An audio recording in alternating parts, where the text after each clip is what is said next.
وہ دنیا کی پگڈنڈیوں سے آسانی سے گزر کے اللہ کی بارگاہ عالی مرتبت میں سرخرو ہو کر حاضر ہو جاتا ہے۔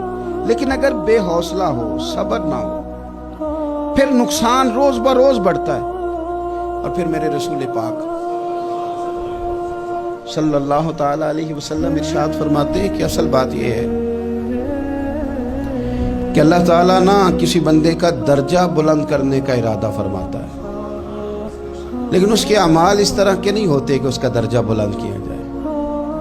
اب رب کیا کرتا ہے، اللہ تعالیٰ اس کو مال کی، جان کی، اولاد کی کسی مشکل میں ڈال دیتا ہے۔ اس مصیبت پر وہ بندہ صبر کرتا ہے تو اللہ تعالیٰ اس کا درجہ بلند فرما دیتا ہے۔ اعمال اس قابل نہیں تھے کہ درجات بلند ہوں، وہ اعمال کی بنیاد پر نہیں کر سکتا تھا تو اللہ نے کسی مشکل میں ڈال کے نہ اپنے فضل سے درجہ بلند کر دیا۔ اب جو راہ طریقت کا مسافر تھا، جو سلوک کی منازل طے کر رہا تھا، جو اللہ رسول کے قریب جانے چاہ رہا تھا، اس کے لیے کتنی آسانی ہو گئی کہ مجاہدہ تو زیادہ نہ کر سکا، کثرت سے نفلی صوم و صلات کا بندوبست تو نہ کر سکا، تھوڑا سا صبر کیا، رب نے اپنا اور اپنے محبوب کا قرب عطا فرما دیا۔ تو یہ تو آپ صبر کرنے کے لیے جب نکلے ہیں تو آپ نے تو رب رسول کو پا لیا۔ یہ صبر تو وہ والا سفر ہے جس کی جو منزل ہے وہ اللہ رسول کا قرب ہے۔ ہم لوگ تھوڑی تھوڑی باتوں میں حوصلہ ہار جاتے ہیں، صبر چھوڑ جاتے ہیں، پریشانی بڑھ جاتی ہے، پتہ نہیں ایسے محسوس ہوتا ہے کہ جیسے یہی بندہ دنیا کا سب سے دکھی بندہ ہے۔ تو ایک تو یہ کہ ذاتی حیثیت سے صبر کرے، ایک یہ کہ پھر دشمن کا جب مقابلہ ہو، آمن نصبرو و صابرو، آپ کا جب مقابلہ سامنے کسی کے ساتھ ہو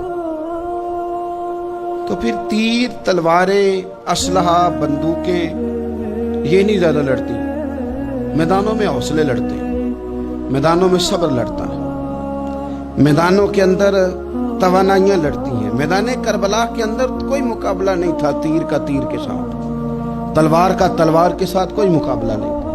میدان کربلا کے اندر ظلم کا صبر سے مقابلہ تھا۔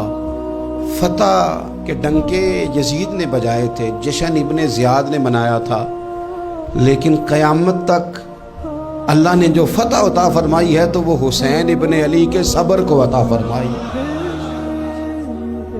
سیدنا امام علی مقام کے صبر کو ملی۔ عزیز بھائی، صبر ہی ہمیشہ فاتح ہوتا ہے، صبر ہی جیتا کرتا ہے، صبر ہی کامیابیاں دیتا ہے، نتیجے صبر کے نکلتے ہیں، صبر کے، حوصلے کے نتیجے ہوتے ہیں۔ ہماری جلد بازی ہمیں شکست خوردہ کر دے گی، ہمارا حوصلہ نہ ہونا ہمیں ہرا دے گا، ہم کمزور پڑ جائیں گے اگر ہم بے حوصلہ ہو جائیں گے۔ سنو، میرے نبی پاک علیہ السلام نے تربیت کی، حضور اپنی امت کو درس دیتے ہیں۔ حضور فرماتے ہیں پہلے تو کوشش ہی نہ کرو کہ تمہاری دشمن سے لڑائی ہو، اس چکر میں ہی نہ پڑو کہ لڑائی ہو۔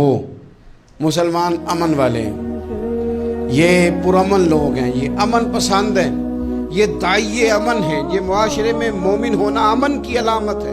فرمایا پہلے تو یہ پروگرام ہی نہ بناؤ کہ تمہاری لڑائی ہو، اور فرمایا پھر اگر ہو جائے نا تو پھر صبر کے ساتھ مقابلہ کرو، پھر ڈٹ کے مقابلہ کرو، اور پھر یاد رکھو کہ یہ جو جنت ہے یہ تلواروں کے سائے میں ہے، جنت تلواروں کے سائے میں تمہیں ملے گی۔ پھر ڈٹنا سیکھو۔ پہلے تو بات یہ کہ تم یہ ارادہ ہی نہ کرو لڑائی، اور اگر کبھی ہو جائے لوگوں کو بتاؤ کہ ہیں ہم پرامن لوگ، پر دین کے لیے کھڑا ہونا ہو تو پھر ہم سے زیادہ کسی کو کھڑا بھی نہیں ہونا آتا، پھر ہم سے زیادہ کسی کے پاس طاقت بھی نہیں۔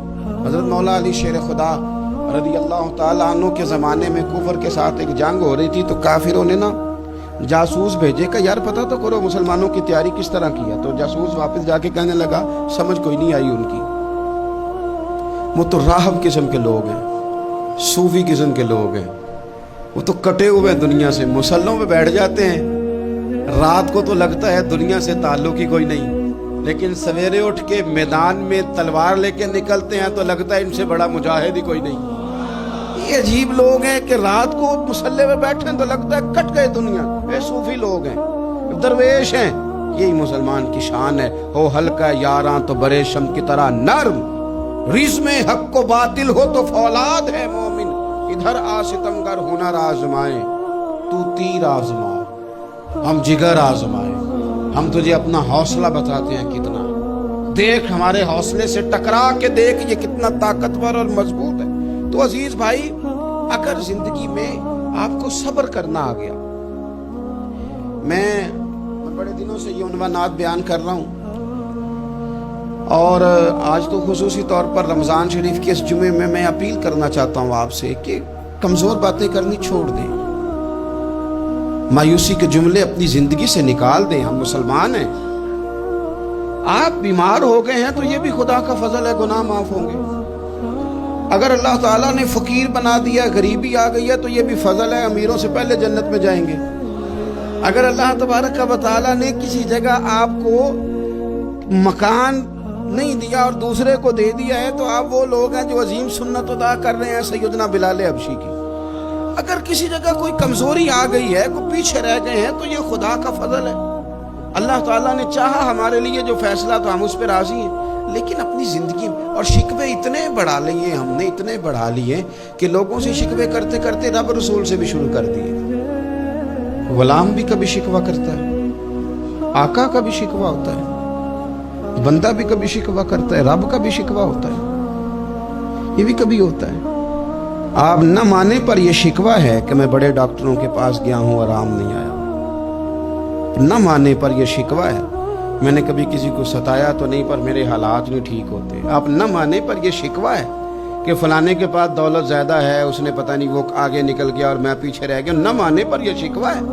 کس سے کر رہے ہو؟ رب رسول سے۔ او آس بولے تے او دی مہربانی، اساں تے لاڈ ہی لڈاونے۔ کس سے شکوہ کر رہے ہو؟ خدا کے بندو، غلام غلامی کرتے ہیں، شکوے کرتے ہیں کوئی؟